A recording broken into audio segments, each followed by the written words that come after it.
Uşaqlar, bugünkü dərsimiz Səfəv Osmanlı müharibəsi 1578 və 1590-cı ildə baş verən Səfəv Osmanlı müharibəsidir. Yəni ikinci mərhələsi.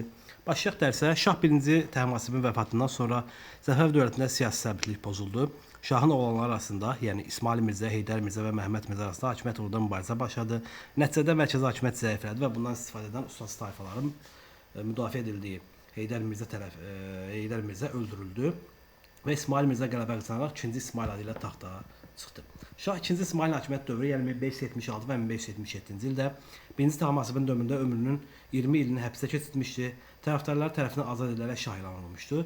Dövləti gücləndirmək üçün mərkəzi siyasət həyata keçirdi. Mərkəzləşmə siyasəti əsasən ancaq kütləvi cəza tədbirləri və qızılbaş əyanları narahat etdiyi üçün bu hadisələr sui-qəsd nəticəsində öldürüldü. Onun dövründə Səfəv dövlətinin elə bir ölümündən sonra Səfəv dövlətində yenidən hakimiyyət olunan mübarizə meydana gəldi və Məhəmməd Mirzə, yəni Məhəmməd Xudabəndə taxta çıxdı. Haşi olaraq 2-ci İsmailin son dərəcə cəsarətli qorxmaz insan olduğunu bildirək, onun dövründə idarənin tamamilə öz əlinə götürməsi haqqında məlumat verə bilərik. Şiə-Sünni ziddiyyətini yumuşatmaq və hər iki mənsəb arasında ixtilafa son qoymaq istəyi onun sui-qəsd öldürmək üçün bir bəhanə olmuşdur. Bu tədbirləri biz Nadir Şahda da görəcəyik. İsmail Mirzədən sonra, yəni 2-ci İsmaildən sonra hakimiyyətə Məhəmməd Xudabəndə gəlmişdi. Məhəmməd Xudabəndin hakimiyyəti dövründə, yəni 1578 və 1587-ci illərdə mərkəzi hakimiyyət zəiflədi, dövlət xəzinəsi boşaldı. Qızılbaş əmirləri arasında mübarizə gücləndi. Osmanlılar Azərbaycanın yenidən yürüşləri başlandı. Şahın arvadı Məhdi Ülya Ali Divanın vəkili vəzifəsinə qədər yüksəldi. Məhdi Ülyanın Şiraz əyanı Mirzə Salmanın təsiri ilə də hakimiyyətə, yəni hakim vəzifələrə tacikləri gətirməsi qızılbaşların narazılığına səbəb olmuşdu. İndi Osmanlı-Səfəv müharibəsinin başlaması və gedişinə məlumat verək. Səfəv dövlətində gərgin vəziyyətdən istifadə edən Osmanlı Sultanı 3-cü Murad Osmanlının Van hakimi Xosrov Paşanın təhriki ilə Osmanlı-Səfəv sərhədində Kürd əyanlarını üsyan qaldırdılar. Van hakimi Xosrov Paşanın ordusunun Kürdlərlə birlikdə Xoy şəhərinə hücum etməsi nəticəsində 1555-ci ildəki Amasya sülh müqaviləsinin şərtləri pozuldu. Səfəv Osmanlı müharibəsinin ikinci mərhələsi başladı. Müharibədə Osmanlı dövlətinin vassalları və müttəfiqləri olan Krım xanları da iştirak edirdi. 1578-ci ildə 3-cü Murad Mustafa Lələ Paşanın başçılığı ilə 100 min qoşunu ordu Gürcistan istiqamətində Azərbaycana göndərdi. İlk döyüş və Çıldır döyüşündən danışaq. İlk döyüşlər qızılbaşlar qalib gəldi bu döyüşlərdə, lakin Osmanlı ordusu geri çəkilmədi və 1578-ci ilin avqustunda baş verən Çıldır gölü döyüşündə Osmanlı ordusu qələbə qazandı və bu qələbə nəticəsində Osmanlılar Gürcistanı işğal etmək üçün şərait yarandı. Çıldır döyüşündə Osmanlı ordusunun məğlubiyyətinin səbəbləri bunlar idi. Qüvvələr nisbətində Osmanlının xeyrinə olması, qızılbaş tayfaları arasında birliyin olmaması idi. Çıldır döyüşündən sonra hərbi əməliyyatları davam etdirən Osmanlı ordusu Şirvanı ələ keçirdi. Şirvanda yerli əhali arasında baş verən üsyanlar Osmanlı işini daha da asanlaşdırırdı. Kürd çayı sahilində yerləşən Azərbaycan ərazilərdə Osmanlı hakimiyyəti altına keçdi. Yəni əsasən Kürün şimalında yerləşən ərazilər, yəni Şirvan əraziləri. Molla Həsən döyüşünə baxaq. 1578-ci ilin Səfəvlərin əks hücumu haqqında da məlumat verək. Sultanın tələbi ilə Krım xanları şimaldan Şirvana daxil oldular. Səfəv ordusunun baş komandanı Şah Məhəmməd Xudamərdin oğlu Həmzə Mirzə Şirvan azad etmək üçün hərbi əməliyyatlara başladı. 1578-ci noyabrında Aksu çayı sahilində baş verən Molla Həsən döyüşündə Krım xanının ordusu məğlub edildi. Krım xanı Adil Cəray əsir alındı. Səfəvlər Şirvanı azad etdilər. Molla Həsən qələbəsi Səfəv ordusunun bu mərhələdəki ən böyük uğuru oldu. Lakin Dərbəndi geri almaq mümkün olmadı. Çünki Səfəv dövlətinin güclənən daxili çəkişmələrdə Səfəvlərin Şirvanı möhkəmləməsinə mane oldu. Müharibədə üstünlük yenidən Osmanlı tərəfinə keçdi. Sonra 1583-cü ildə Niyazabad döyüşünə baxaq. 1583-cü Niyazabad döyüşündə qızılbaşlar Osmanlı Krım qüvvələrini məğlub edib onları Dərbəndə doğru sıxışdırdılar. Lakin Osmanlıların əlavə qüvvə hesabına üstünlüyü ələ keçirdərək Şirvanda və Dağıstanda möhkəmləndilər. Osmanlı sultanı Səfəvləri iki cəbhədə müharibə aparmağa məcbur etmək məqsədilə özbəkləri, yəni Şeybaniləri Səfəvlərə qarşı müharibəyə təhrik etdilər və 1514-cü ildə Yavuz Sultan Səlim də bu üsuldan istifadə etmişdi. Səfəv Osmanlı müharibədə Osmanlı işğalını asanlaşdıran səbəblər var idi. Səfəv xəzinəsinin boşalması, qızılbaş əyanları arasında çəkişmələr və zəif mərkəzi hakimiyyətə qarşı üsyanların baş verməsi. 1580-ci ildə Osmanlılar Çuxurşəhər vilayətini tutdular.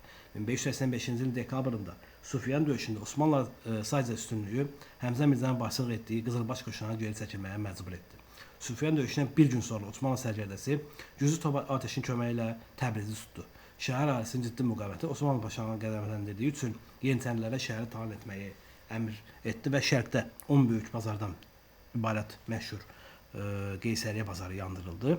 Lakin Qızılbaşların hücumları və uzunmüddətli mühasirə nəticəsində Osmanlı qoşunları Təbrizdən məhdud sayda qoşun saxlayaraq şəhəri tərk etməyə məcbur oldu.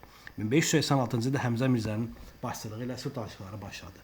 Sultan 3-cü Murad tərəfindən irəli sürülən əsas şərt tutulmuş ərazilərin Osmanlıda qalmasından ibarətdir. Həmzə Mirzə isə Təbrizin Qızılbaşlara qalması şərti ilə sülh bağlamağa razılıq verirdi. Lakin 1586-cı ilin sonunda Qarabağda Həmzə Mirzənin sui-qəsd nəticəsində öldürülməsindən sonra sülh danışıqları dayandırıldı. Bundan istifadə edən 3-cü Muradın ordusu 1586 və 89-cu illərdə Azərbaycan böyük bir hissəsini işğal etdi. Bu zaman Səfəv dövlətinin zəifləməsindən və Osmanlı müharibə aparmasından istifadə edən Şeybani xanlığı da Xorasana hücum edərək onu işğal etdi. 16-cı əsrin 80-ci ildə Osmanlı dövlətinin müharibə və ölkənin böyük hissəsinin işğal edilməsi Səfəv dövlətində siyasi iqtisadi vəziyyəti ağırlaşdırdı. 1587-ci ildə Səfəv dövlətində baş verən saray çevrilişi nəticəsində Məhəmməd Xudabəndə hakimiyyətdən uzaqlaşdırıldı və onun 16 yaşlı oğlu Şah Abbas hakimiyyətə gəldi. Şah Abbasın hakimiyyətə gəlməsi ilə ilk tədbirlər bunlar idi. Müharibənin fəlakətli nəticələrini anlayaraq dövlətin varlığından qorumaq və vaxt qazanmaq üçün ilk növbədə Osmanlı ilə sülh danışıqlarına başladı. Mərkəzi hakimiyyətə qarşı çıxan hərbi köçəri əyanları cəzalandırdı. Qızılbaş tayfalarında irsilik prinsipi ləğv edildi. Şah 1-ci Abbas 1590-cı ildə Osmanlılarla İstanbul sülhü imzalayaraq 2-ci Osmanlı-Səfəv müharibəsinə son qoydu. Şərtləri isə bunlar idi. Ərdəbil, Xalxal, Qaradağ, Zəncan, Qəzvin və Lənkəran istisna olmaqla qalan Azərbaycan torpaqları Osmanlıya verilirdi. Şərqi Gürcüstan və İranın qərbi Osmanlı dövlətinin nəzarətinə keçirdi. Bu sülh ilə Şah Abbas ölkə daxilində üsyanları yatırtmaq, dağılmış təsərrüfatı bərpa etmək, mərkəzi hakimiyyəti möhkəmlənmə imkanı qazandı. Səfəv dövləti eyni vaxtda iki dövlətdə, Osmanlı və Şeybani dövlətdən müharibə aparmaqdan xilas oldu. İndi Osmanlı idarəçiliyinə baxaq 1578 və 1590-cı ildə baş verən idarəçilik dövrünə baxaq. 1578 və 1590-cı ildə Osmanlı işğal edişləri Azərbaycan torpaqlarında hərbi inzibati idarə sülhü yaratdılar.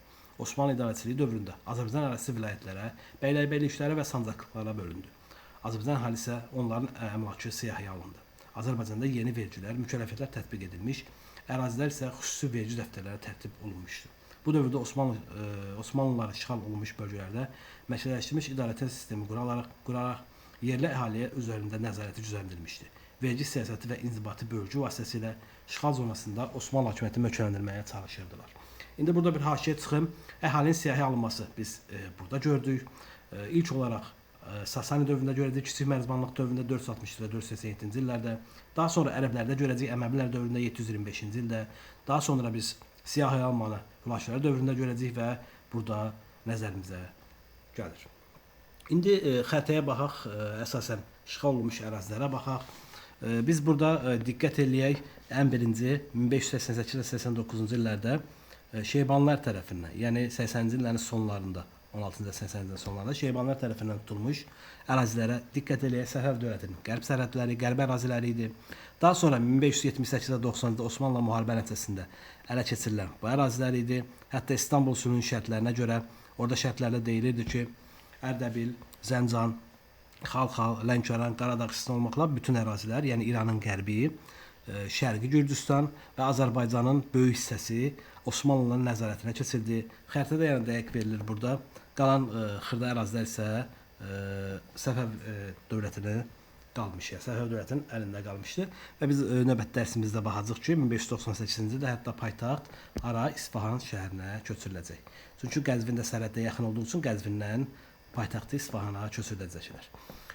Ümidvaram dərs sizin üçün faydalı oldu. Çox sağ olun.